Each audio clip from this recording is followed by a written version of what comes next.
दोस्तों, ये रिश्ता क्या कहलाता है कि आने वाले एपिसोड में ऐसा भावुक, सस्पेंस से भरपूर और दिल दहला देने वाला ट्विस्ट देखने को मिलेगा जो हर दर्शक को अंत तक स्क्रीन से बांधे रखेगा। एक तरफ परिवार के रिश्ते बिखरते नजर आएंगे, दूसरी तरफ एक भाई अपने बड़े भाई से माफी मांगते हुए फूट फूट कर रोएगा। लेकिन सबसे बड़ा झटका तब लगेगा जब परिवार के बाहर शुरू हुआ विरोध प्रदर्शन धीरे धीरे घर के अंदर तक पहुंच जाएगा और एक ऐसा राज सामने आएगा जो वर्षों से छिपाकर रखा गया था। एपिसोड की शुरुआत बेहद भावुक माहौल से होती है। आर्यन अपने बड़े भाई के सामने खड़ा होता है, उसकी आंखों में आंसू होते हैं और चेहरे पर अपनी गलती का गहरा पछतावा साफ दिखाई देता है। वह खुद को रोक नहीं पाता और भावुक होकर कहता है, मारो, मुझे जितना मारना है मार लो भैया, मैंने बहुत बड़ी गलती की है। आसपास खड़े सभी लोग हैरान रह जाते हैं। आर्यन फिर रोते हुए कहता है, प्लीज मुझे माफ कर दो, मुझे अपना बड़ा भाई वापस चाहिए, मैं हर दिन आपकी कमी महसूस करता हूँ। ये सुनकर पूरे परिवार की आंखें नम हो जाती हैं। अभिरा आगे बढ़कर आर्यन को संभालती है और कहती है,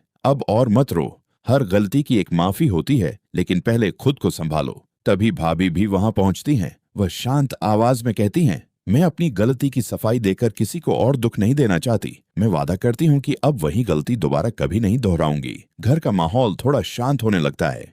इसी बीच माहौल को हल्का करने के लिए वह मुस्कुराकर कहती हैं, अब मैं आप दोनों को थोड़ा सा इमोशनल ब्लैकमेल करने वाली हूँ। सब हैरानी से उनकी तरफ देखते हैं। वह अपने पेट पर हाथ रखकर कहती हैं, बेबी कह रहा है कि उसे अपनी ताईसा और तायासा दोनों का पूरा प्यार चाहिए, इसीलिए अब यह झगड़ा हमेशा के लिए खत्म कर दीजिए। इतना सुनते ही सभी के चेहरे पर हल्की मुस्कान आ जाती है। कुछ देर के लिए ऐसा लगता है कि सब कुछ ठीक हो गया, लेकिन तभी अचानक बाहर से तेज शोर सुनाई देता है। नारेबाजी की आवाज पूरे घर में गूंजने लगती है।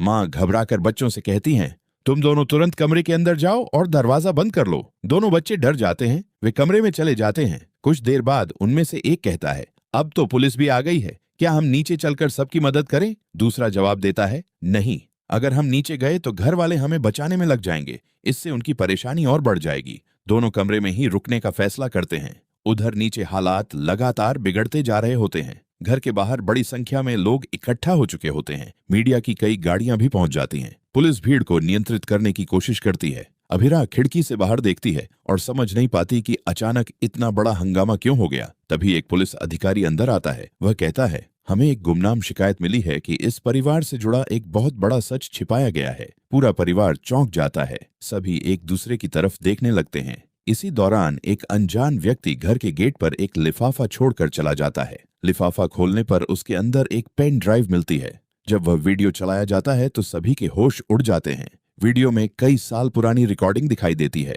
उसमें परिवार का एक ऐसा सदस्य नजर आता है जिसे सभी मृत समझ चुके थे। कमरे में सन्नाटा छा जाता है। वीडियो में वह व्यक्ति कहता है, अगर तुम लोग ये वीडियो देख रहे हो तो समझ लो कि सच सामने आने का समय आ गया है। सबकी धड़कनें तेज हो जाती हैं। वह आगे कहता है, जिस हादसे को तुम दुर्घटना समझते रहे वह दुर्घटना नहीं बल्कि एक सोची समझी साजिश थी।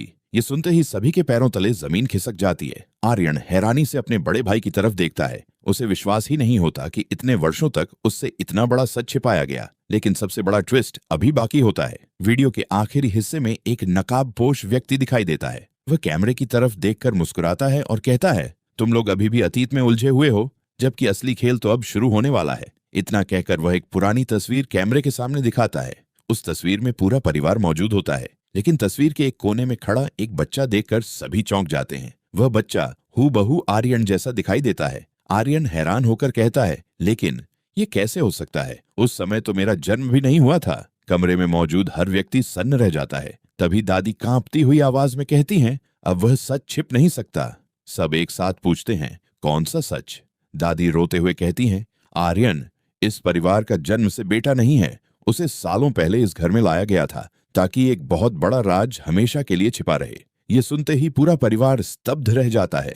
आर्यन के हाथ से पेन ड्राइव गिर जाती है। वह रोते हुए पीछे हटने लगता है। उसकी आंखों में सिर्फ एक सवाल होता है, अगर मैं इस परिवार का बेटा नहीं हूं तो मेरे असली माता पिता कौन हैं? उसी समय पूरे घर की बिजली चली जाती है। कुछ सेकंड बाद जब रोशनी वापस आती है तो पेन ड्राइव गायब होती है। मुख्य दरवाजा खुला हुआ मिलता है और बाहर दीवार पर लाल रंग से सिर्फ एक लाइन लिखी होती है, यह तो सिर्फ पहला सच था, अगला सच पूरे परिवार को हमेशा के लिए तोड़ देगा। इतना देखकर पुलिस भी हैरान रह जाती है। एपिसोड यहीं खत्म हो जाता है। अब सबसे बड़ा सवाल यह है कि वह रहस्यमयी नकाबपोश कौन है? क्या दादी ने जो सच बताया वही पूरा सच है या उसके पीछे भी कोई और राज छिपा है? क्या आर्यन अपने असली माता पिता तक पहुंच पाएगा? और क्या विरोध प्रदर्शन के पीछे भी उसी रहस्यमयी व्यक्ति का हाथ है? इन सभी सवालों के जवाब आने वाले एपिसोड में मिलेंगे, जहां हर मिनट एक नया खुलासा होगा, हर रिश्ता नई परीक्षा से गुजरेगा और हर ट्विस्ट पिछले ट्विस्ट से भी ज्यादा चौंकाने वाला साबित होगा।